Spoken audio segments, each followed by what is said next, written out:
नमस्कार दोस्तों। आपका फिर से दिल से स्वागत है। आज जो मैं चीज लेके आया हूं मेरे प्यारे बच्चों, आपके लिए मैं लेके आया हूं कंप्लेन लेटर। कुछ भी नहीं करना आपने आपने बस वो ही लिखना है जो मैं आपको दूंगा। आज मैं आपको दूंगा ऐसी लाइंस कि बोर्ड के एग्जाम में कोई सी भी कंप्लेन लेटर आ जाए, आपको ज्यादा कष्ट उठाने की जरूरत नहीं है। आपने वही लिखना है जो मैं अब आपको बताऊंगा। मैं अभी आपको समझा देता हूं कि ये लेटर आपने कैसे लिखनी है, और उतना ही लिखिए जितना आपको बताया जाए, क्योंकि इंग्लिश के एग्जाम में प्यारे बच्चों, आप जितना ज्यादा से ज्यादा लिखेंगे आपकी मिस्टेक उतनी ज्यादा से ज्यादा होगी, और जितनी ज्यादा से ज्यादा मिस्टेक होगी उतने ही आपके जो मार्क्स है वो काट लिए जाएंगे। तो इसीलिए प्यारे बच्चों, ज्यादा इंतजार ना करते हुए आज मैं आपको समझाता हूं कि कंप्लेंट लेटर आपने कैसे लिखनी है। और ऐसी लाइंस लेके आया हूं, घबराना नहीं, याद रखना, घबराना नहीं। डर लगे ते गुरु नु याद करना, और आपने गुरु नु याद करना और गुरु दी वो लाइंस नु याद करना। ते डरना नहीं, क्योंकि बोर्ड दा एग्जाम है, कोई होर कुछ नहीं। ते डरन दी जरूरत नहीं। ते ज्यादा टाइम ना लेंदे हुए ते होन वेखो कंप्लेंट लेटर कैਵੇਂ लिखनी है। ए कंप्लेंट लेटर किसी की भी क्लास की हो, बेशक वो सिक्स्थ में हो, सेवन्थ में हो, एट्थ में हो, नाइन्थ हो, टेंथ हो, +1 हो, +2 हो, किसी भी क्लास की कंप्लेंट लेटर हो, आपने लिखना कैसे है वो बड़े ध्यान से देखिए प्यारे बच्चों। तो सबसे पहला, कोई भी लेटर होगी तो सबसे पहले आपने क्या लिखना है, अपना एड्रेस लिखना है। तो प्यारे बच्चों, सबसे पहले किसका एड्रेस लिखना है, अपना house number, then street and city.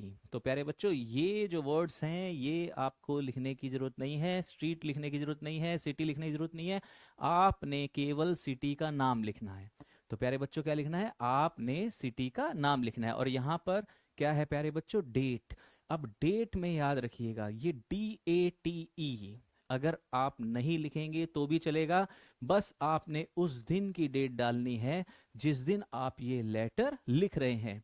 उसके बाद प्यारे बच्चों, आपने क्या करना है, नेक्स्ट एड्रेस। अब नेक्स्ट एड्रेस किसका होगा, जिसको आप ये लेटर लिख रहे हैं। प्यारे बच्चों, हो सकता है आपने कोई भी सामान लिया हो, किसी भी शोरूम में आपने वॉशिंग मशीन ली हो, आपने रेफ्रिजरेटर लिया हो, आपने मोबाइल लिया हो, या फिर आपने कंप्यूटर लिया हो, या फिर कोई भी सामान लिया हो, और वो सामान आपने जो लिया है वो ज्यादा दिन नहीं चला और उससे पहले ही वो हो गया खराब।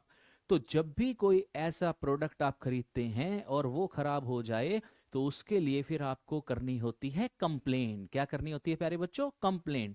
अब वो कंप्लेन कैसे करनी है वही आपको बताने जा रहे हैं। तो सबसे पहले आपने अपना एड्रेस लिखना है, उसके बाद प्यारे बच्चों आपने क्या लिखनी है, डेट लिखनी है, और उसके बाद जिसको भी आप कंप्लेंट कर रहे हैं, जिस भी शोरूम, यानी कि शॉप हो, शोरूम हो, या जिसका भी आप नाम लिखना चाहते हैं वो लिख सकते हैं। कंपनी है द मैनेजर, अगर कोई भी कंपनी है तो उस कंपनी का कोई ना कोई तो मैनेजर होगा। अगर शोरूम है तो शोरूम का कोई ना कोई तो मैनेजर होगा, आखिर कोई तो मैनेज कर रहा होगा। तो सबसे पहले आपने क्या लिखना है, द मैनेजर, और उसके बाद कंपनी या शोरूम का नाम। तो याद रखिएगा, जिस कंपनी से आपने प्रोडक्ट खरीदा है, जिस शोरूम से आपने प्रोडक्ट खरीदा है, आपने प्यारे बच्चों क्या करना है, यहाँ पर उसका नाम लिखना है। और उसके बाद सिटी, सिटी यानी कि आपने कौन सी सिटी के कौन से शोरूम से आपने वो प्रोडक्ट खरीदा है। बस इतना ही आपने यहां लिख लिया। और उसके बाद प्यारे बच्चों आपने क्या लिखना है, सब्जेक्ट। और सब्जेक्ट में क्या लिखना है प्यारे बच्चों, कंप्लेंट रिगार्डिंग डिफेक्टिव, और उसके बाद उस प्रोडक्ट का नाम लिख दीजिए। क्या लिखना है, प्रोडक्ट का नाम। अगर मोबाइल है तो मोबाइल लिखो, रेफ्रिजरेटर है वो लिख दीजिए, वॉशिंग मशीन है, कंप्यूटर है, या कोई भी प्रोडक्ट है जो भी आपने कंपनी से या शोरूम से खरीदा है, केवल आपने यहां पर उसका नाम लिखना है। अब उसके बाद आगे क्या करना है, सर और मैडम। आपने यहां से अपनी लाइन स्टार्ट करनी है। तो स्टार्टिंग लाइंस क्या करनी है, ध्यान से देखिए। I wish to draw your attention to the defective. Defective के बाद प्यारे बच्चों क्या लिखा हुआ है, नेम ऑफ द प्रोडक्ट। तो जो भी आपने प्रोडक्ट खरीदा है, आपने उस शोरूम से उस प्रोडक्ट का केवल नाम लिखना है। इतना तो लिख सकते हो आप, केवल प्रोडक्ट का नाम लिखना है और कुछ नहीं करने की जरूरत। बाकी सेम एज इट इज यही की यही लाइन आपने कॉपी पेस्ट करनी है। That I purchase from your reputed showroom. तो आप बता रहे हैं उस प्रोडक्ट के बारे में बता रहे हैं जो कि आपने शोरूम से या किसी कंपनी से खरीदा है।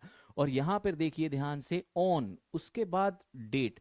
अब प्यारे बच्चों यहां याद रखिएगा, जो पहले वाली आपकी जो डेट है, आपने उससे पहले की डेट यहां डालनी है। तो याद रखिएगा प्यारे बच्चों, अगर यहां पर आप क्या करते हैं, आपका जो एग्जाम है, अगर फॉर एग्जाम्पल 21 है, अगर यहां पर आप प्यारे बच्चों, अगर यहां पर आप फेब 21 2026, अगर यहां पर आप फेब 21 2026 लिखते हैं, तो फिर आपने यहां वाली जो डेट है वो इससे पहले की लिखनी है। क्या लिखनी है? पहले की। 10 दिन पहले की लिख लो, 7 दिन पहले की लिख लो, या 1 मंथ पहले की लिख लो, वो आपने लिखनी है। अगर आप 15 फेब लिखना चाहते हैं तो यहां पर फिर आप 15 फेब लिख लीजिए। 10th ऑफ फेब लिखना चाहते हैं तो आप 10th ऑफ फेब लिख लीजिए।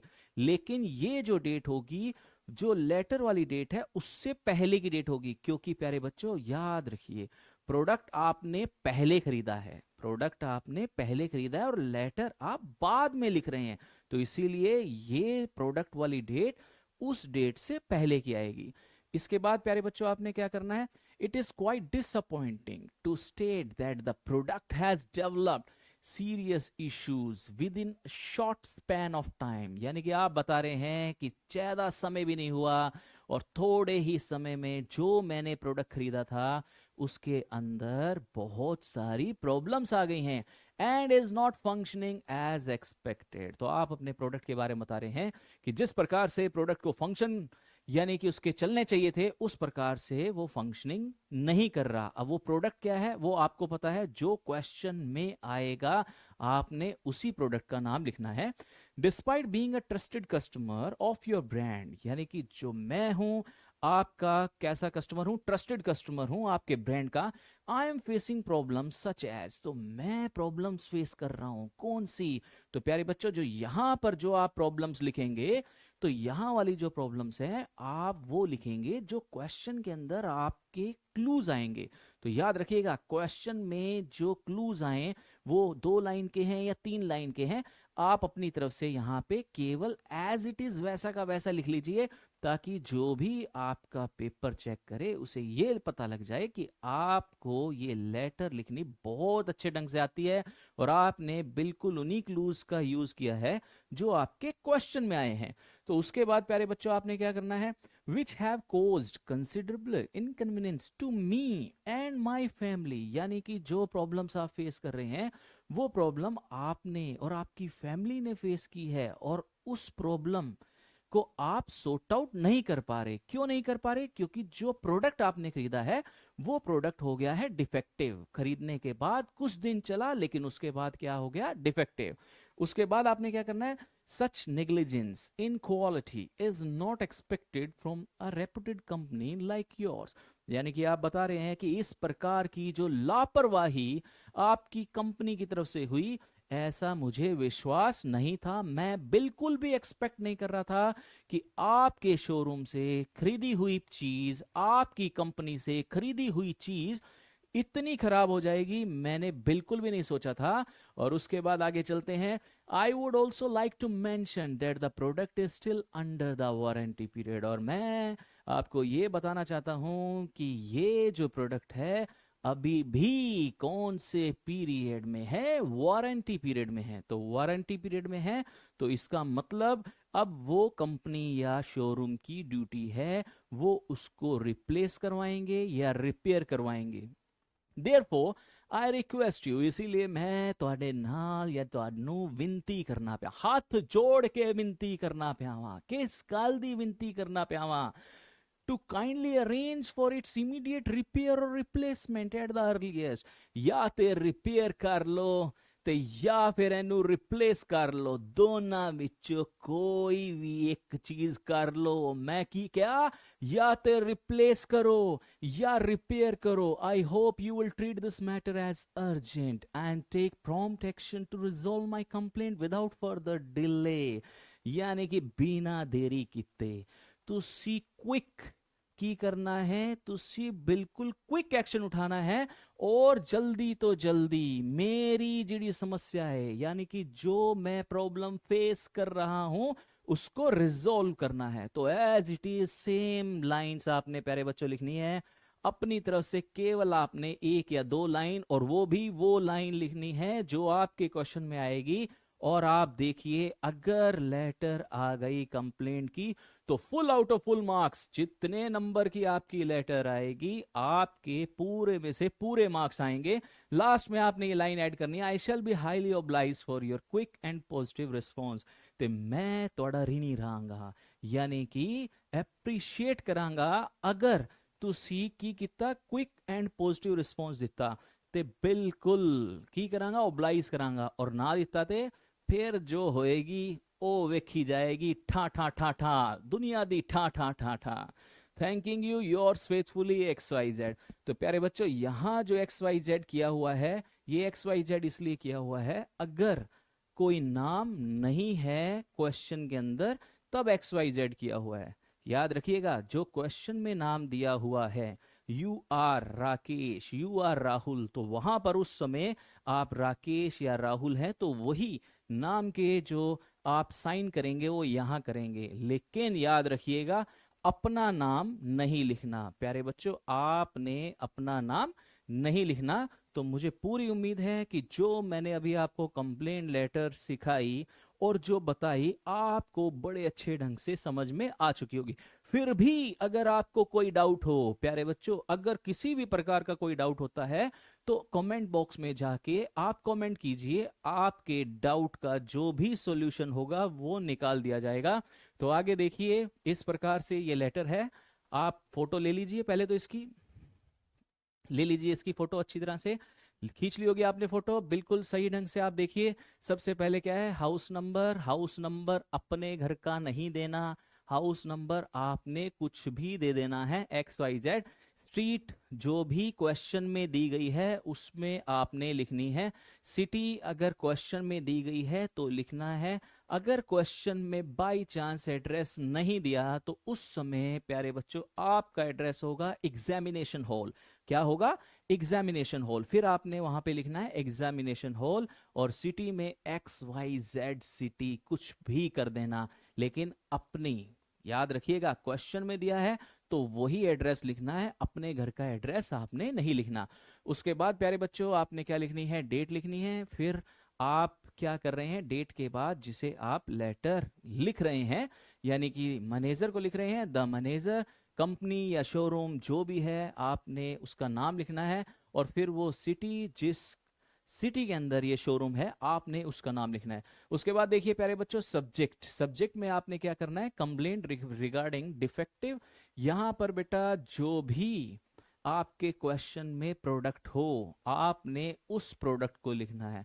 अगर क्वेश्चन में आपके कंप्यूटर है तो कंप्यूटर लिख देना, मोबाइल है तो मोबाइल लिख देना, रेफ्रिजरेटर है तो रेफ्रिजरेटर लिख देना, वॉशिंग मशीन है तो वॉशिंग मशीन लिख देना, या फिर कुछ भी है बस वहां यहां पर आपने लिखना है। और आपको ज्यादा कष्ट नहीं उठाना, डरना नहीं। फिर दोबारा कहना पावा, डरी ना, डरी ना, बोर्ड दा पेपर है की होया, डरना नहीं, क्योंकि डरना कोई सॉल्यूशन नहीं है।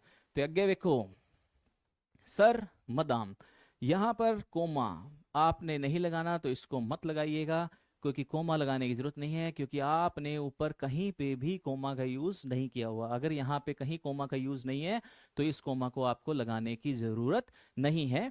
और फिर से वही है, I wish to draw your attention to the defective. Defective के बाद यहां पर क्या करना है, बिल्कुल वही नेम ऑफ द प्रोडक्ट, जो भी प्रोडक्ट का नाम है उसको यहां मेंशन करना है। I purchase from your reputed showroom, जो कि आपने रेप्यूटेड शोरूम से खरीदा है, on date.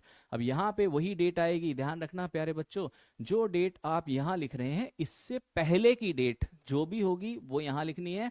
It is quite disappointing to state that the product has developed serious issues.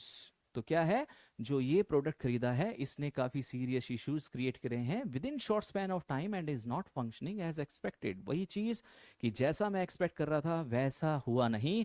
Despite being a trusted customer of your brand I am facing problems such as. अब ये जो दो lines हैं ये प्यारे बच्चों मैंने आपके लिए इसीलिए रखी है ताकि जो भी पेपर चेक कर रहा हो उसको पता लग जाए कि आपने क्वेश्चन के अंदर से लाइंस ली हुई है। तो जो भी क्वेश्चन के अंदर एक या दो लाइन जो भी क्लूज के लिए दी गई हैं आपने उनको इन दो लाइंस में लिख लेना है और कुछ नहीं करना आपने। फिर उसके बाद क्या करना है, which have caused considerable inconvenience to me and my family, such negligence in quality is not expected from a reputed company like yours।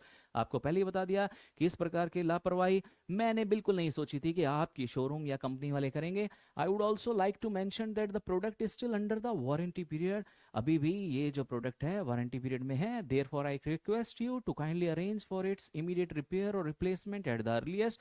तो इसीलिए मैं रिक्वेस्ट करता हूं जल्दी से जल्दी इसको रिप्लेस कीजिए या फिर रिपेयर कीजिए। I hope you will treat this matter as urgent and take prompt action to resolve my complaint without further delay। तो बिना किसी देरी के जल्दी से जल्दी सॉल्यूशन निकाल दीजिए, मेरे इस प्रोडक्ट का सॉल्यूशन निकाल दीजिए और सॉल्यूशन निकलते ही आपकी जो समस्या होगी उसका समाधान हो जाएगा। I shall be highly oblige for your quick and positive response. तो अप्रिशिएशन दिया जाएगा। आपने क्या करना है, क्विक और पॉजिटिव रिस्पॉन्स देना है। यानी कि ये जो लाइन है ये आप उनके लिए लिख रहे हैं। Thanking you yours faithfully and x y z. तो वही बात लास्ट में एक्स वाई जेड अगर क्वेश्चन में नाम नहीं है तो ही लिखना है। अगर क्वेश्चन में नाम नहीं है तो इसका मतलब ये नहीं कि आप अपना नाम यहां लिख देंगे। अपना नाम नहीं लिखना, नहीं लिखना, नहीं लिखना। तो इस प्रकार से प्यारे बच्चों जो कंप्लेन लेटर है वो पूरी हो गई है।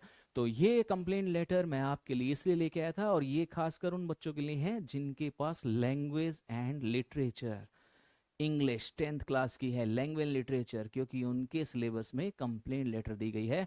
तो अपनी तरफ से कुछ नहीं करना, घबराना नहीं। बोर्ड दा पेपर होया तो की होया, कुंभ दा मेला थोड़ी ना है जेड़ा 10 साल बाद आएगा, हर साल आएगा। ते घबराना नहीं, जिवें दसना पिया बिल्कुल गुरु ने याद करो त्यों में लिखो। Thank you very much. फिर भी कोई डाउट होए, आपके मन में किसी प्रकार का कोई डाउट हो तो कमेंट बॉक्स में लिखें।